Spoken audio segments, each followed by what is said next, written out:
अब जो चुनाव के सर्वेक्षण आ रहे हैं, जो चुनाव के एग्जिट पोल आ रहे हैं, उसमें एनडीए गठबंधन को बढ़त दिखाई जा रही है, बहुमत की तरफ दिखाया जा रहा है। आप लोगों ने भी देखा ही होगा, बहुत सारे एग्जिट पोल करने वाली संस्थाएं हैं जो एनडीए गठबंधन को बढ़त की तरफ दिखा रही हैं। लेकिन हमने ये 8 विधानसभा पे ग्राउंड रिपोर्टिंग की थी, इसलिए ये 8 विधानसभा हमने सोचा कि रिजल्ट आने के पहले आपको बताएं कि हमारा आकलन क्या है।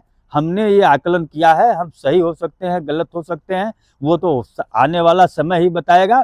ये हमारा आकलन है। तो पहली सीट जो है हम आपको बताते हैं। पहली सीट है रामगढ़, वो कैमूर जिले की रामगढ़ विधानसभा है, शाहाबाद क्षेत्र में ये कैमूर जिला आता है।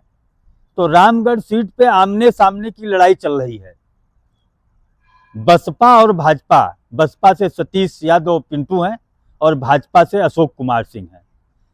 अशोक कुमार सिंह को इसमें एज मिलता हुआ दिखाई दे रहा है, क्योंकि पिछली बार जो आरजेडी के अजीत कुमार सिंह थे, इस बार वो जो है कि अगर कम मत पाएंगे तो अशोक सिंह ज्यादा मत पाएंगे। पिछली बार जनसुराज से संतोष कुशवाहा थे प्रत्याशी, इसलिए कुशवाहा का जो मत है वो अशोक सिंह को मिलता हुआ दिख रहा है वहां पे। लेकिन लड़ाई नेक टू नेक है, क्योंकि जो इस समय बक्सर के सांसद सुधाकर सिंह हैं, वो जब विधानसभा जीते थे तो कुछ 180-90 मतों से ही चुनाव जीत पाए थे। उपचुनाव में भी 1000-1200 का 1300 का अंतर रहा है। तो यहाँ लड़ाई नेक टू नेक जो है दिखती है बसपा और भाजपा की। दूसरी सीट है मोहनिया। मोहनिया में जैसा कि आरजेडी के प्रत्याशी का पर्चा खारिज हो गया, तो रवि पासवान जो निर्दल प्रत्याशी थे उनको राजद ने समर्थन दे दिया, तो रवि पासवान हो गए। आरजेडी की विधायक रही संगीता कुमारी, उस भाजपा से जो है कि वहां चुनाव मैदान में है। गीता पासी जनसुराज से चुनाव मैदान में है और बसपा से दीवाना चुनाव में मैदान में है, जो कि ये 4 चतुष्कोणीय लड़ाई को कर रहे हैं। लेकिन मुख्य मुकाबला भाजपा और राजद समर्थित उम्मीदवार रवि पासवान में है, और इसको ये जो जनसुराज और बसपा के कैंडिडेट हैं इसको चतुष्कोणीय बना रहे हैं। यहाँ भी संगीता कुमारी को एज मिलता हुआ दिखाई दे रहा है। संगीता कुमारी, हमारे आकलन से, हम गलत हो सकते हैं, अभी रिजल्ट आएगा, तो हमारे आकलन से संगीता कुमारी को यहाँ पे बढ़त मिलती हुई दिखाई दे रही है। तीसरा विधानसभा है भभुआ। भभुआ में जो है कि कुशवाहा जी आरजेडी से प्रत्याशी हैं, भरत बिंद एनडीए के भाजपा के प्रत्याशी हैं, विकास पटेल लल्लू बसपा के प्रत्याशी हैं, और जानी आर्या जनसुराज के, और बबलू तिवारी जो वर्तमान भभुआ के चेयरमैन हैं वो प्रत्याशी हैं। लेकिन यहाँ पे जो जनसुराज और ये आर्या है ये वोट काटते हुए दिखाई दे रहे हैं। यहाँ लड़ाई 3 के बीच जो है मुख्य मुकाबला है, लल्लू पटेल, भरत बिंद और कुशवाहा के बीच, मतलब महागठबंधन, एनडीए गठबंधन और बसपा के बीच मुकाबला है। चौथी सीट रही चैनपुर की, तो चैनपुर में भी त्रिकोणीय मुकाबला दिख रहा है। एक तरफ बसपा के प्रत्याशी धीरज कुमार सिंह हैं और दूसरी तरफ आरजेडी के प्रत्याशी बृजकिशोर बिंद हैं, और तीसरी तरफ जदयू के प्रत्याशी जमा खान जो अल्पसंख्यक कल्याण मंत्री हैं, बसपा से चुनाव जीते थे और जाके वो जदयू में शामिल हो गए थे। इस बार उनको जदयू ने टिकट दिया। यहाँ पे त्रिकोणीय लड़ाई है, बड़े नेक टू नेक की लड़ाई है, किसी को कहा नहीं जा सकता कि कौन जीतेगा। तो ये रही भभुआ जिले की सीटों की। अब आगे बढ़ते हैं, भभुआ से कैमूर से आगे बढ़ते हैं तो रोहतास में चलते हैं। रोहतास की पहली विधानसभा करगहर है। तो करगहर में जनसुराज के प्रत्याशी और जनसुराज के संस्थापक दोनों का पैतृक निवास है। जनसुराज के प्रत्याशी रितेश पांडे जी जो भोजपुरी के गायक हैं, चुनाव लड़ रहे हैं वहां पे, और वहां पे उसके पहले विधायक हैं संतोष मिश्रा जी, कांग्रेस के विधायक रहे। महागठबंधन में कांग्रेस को वो सीट गई है, उसके संतोष मिश्रा जी विधायक रहे। और जदयू से प्रत्याशी हैं वशिष्ठ नारायण सिंह, और वहां भी बसपा बड़ी मजबूती के साथ लड़ रही है। उदय प्रताप सिंह जो बसपा के कैंडिडेट हैं। पिछली बार भी संतोष मिश्रा, वशिष्ठ नारायण और बसपा के उदय प्रताप सिंह चुनाव मैदान में थे। इस बार भी यही लड़ाई है। जनसुराज के प्रत्याशी केवल वोट ही काट रहे हैं। रितेश पांडे।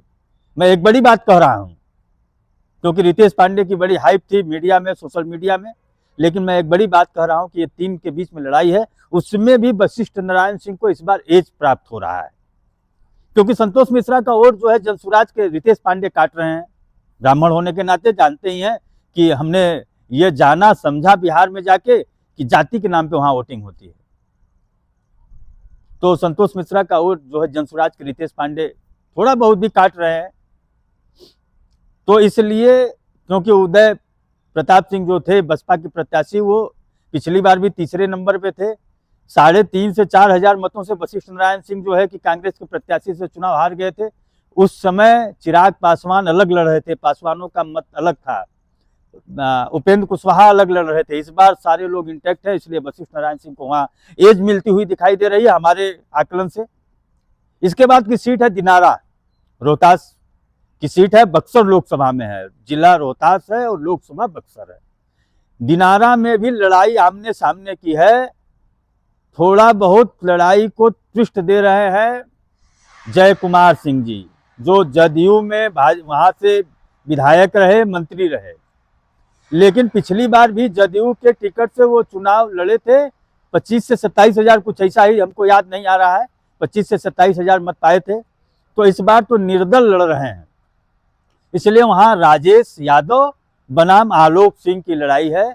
अब इसमें देखिए, क्योंकि लड़ाई बड़ी नेक टू नेक है। इसके बाद की विधानसभा है काराकाट। काराकाट क्योंकि बड़ी हार्ड सीट रही है, इसके पहले वो लोकसभा भी रही है, तो वहां पवन सिंह लड़े थे, उपेंद्र कुशवाहा लड़े थे।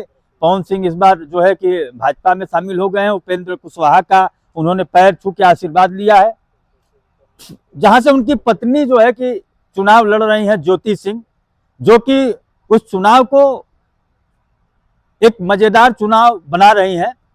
लेकिन वहां भी मुख्य लड़ाई महागठबंधन बनाम एनडीए में है। महागठबंधन से वो CPI-ML को सीट मिली है। अरुण कुमार सिंह जी वहां पे विधायक वर्तमान में है, फिर जो है प्रत्याशी हैं, और दूसरे प्रत्याशी जो है जदयू के महाबली सिंह जी हैं। इन दोनों के बीच में लड़ाई है, और जोगिंदर सिंह जनसुराज से और ज्योति सिंह निर्दल, ये लोग वोट काट रही हैं, लड़ाई को चतुष्कोणी बनाने का प्रयास कर रही हैं, लेकिन हमको नहीं लगता कि ये बना पाएंगे। और मुख्य दो एनडीए में और महागठबंधन में वहां काराकाट में लड़ाई है। अगली विधानसभा है सासाराम। तो सासाराम में मुझे जो दिखा, वहां भी स्नेहलता है, उपेंद्र कुशवाहा जी की पत्नी है। RLM को वो सीट गई है एनडीए गठबंधन की तरफ से, राष्ट्रीय लोक मोर्चा को, और दूसरे प्रत्याशी है सत्येंद्र शाह, जो महागठबंधन से हैं, राजद के प्रत्याशी हैं। इन दो के बीच के मुकाबला है। अब इन दोनों में देखिए कौन बाजी मार देता है, क्योंकि वहां भी नेक टू नेक लड़ाई है, लड़ाई बड़ी कठिन है। तो ये हमारी 8 विधानसभा हमने जो घूमी, उसमें हमने बताया, हम जो है कि इस तरह का आकलन कर ले रहे हैं। और आपको ये वीडियो कैसी लगी? वीडियो अच्छी लगी तो वीडियो को शेयर करिए, कमेंट के माध्यम से बताइए कि आप किसको चाहते हैं कि वो जीते, आप किसको जानते हैं कि वो जीत रहा है, आप भी कमेंट के माध्यम से बताइए। मैं राजेश, कैमरामैन अनंत के साथ, देखते रहिए द वार्ता। धन्यवाद।